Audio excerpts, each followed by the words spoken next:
هنطير للمجموعة العشرة، والزميلة المراسلة الممتازة بالنسبة لنا أستاذة كريمة عبد الرحيم، وهنتعرف على نتائج المجموعة العشرة. أستاذة كريمة مساء الخير.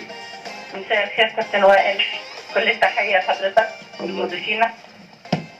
احنا عايزين نعرف النتائج بقى والمباريات اللي اتلعبت في المجموعة العشرة الأسبوع ده يا أستاذة كريمة.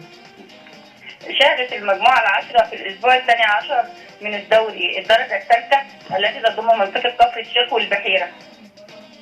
تمام. لعب هذا الأسبوع 6 مباريات، والمباراة السابعة ألغاها حكم مباراة مياه البحيرة والزعفران لعدم تواجد سيارة أسعاف بملعب المباراة التي تأخر عن الموعد القانوني المحدد. تمام. حافظ الدرنجات على صدارة المجموعة للأسبوع الثاني على التوالي بالفوز بثنائية على إيتاي البارود مقابل هدف. واصل دمنهور عروضه السلبية وخسر أمام بدر بهدف نظيف. أما نادي دسوق فاز على سيدي سالم بهدف نظيف.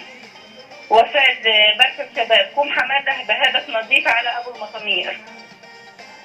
أما نادي الراية فاز على كوم حمادة بثنائية مقابل لا شيء خارج ملعبه تحت قيادة المدير الفني منير عكيلة نجم الاتحاد السابق.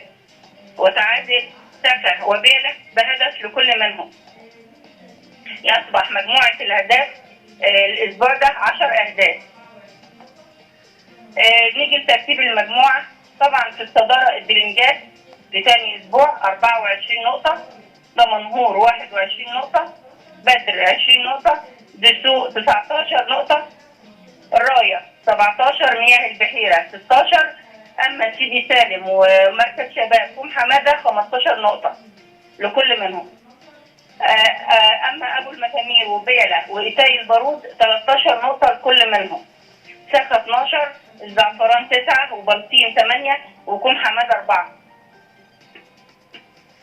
كده تقرير المجموعة العشرة. احنا بنشكرك جدا استاذة كريمة، ودايما متواصلة معانا كده وكل النتائج وخبايا وكواليس المجموعة العشرة. بنشكرك. يمكن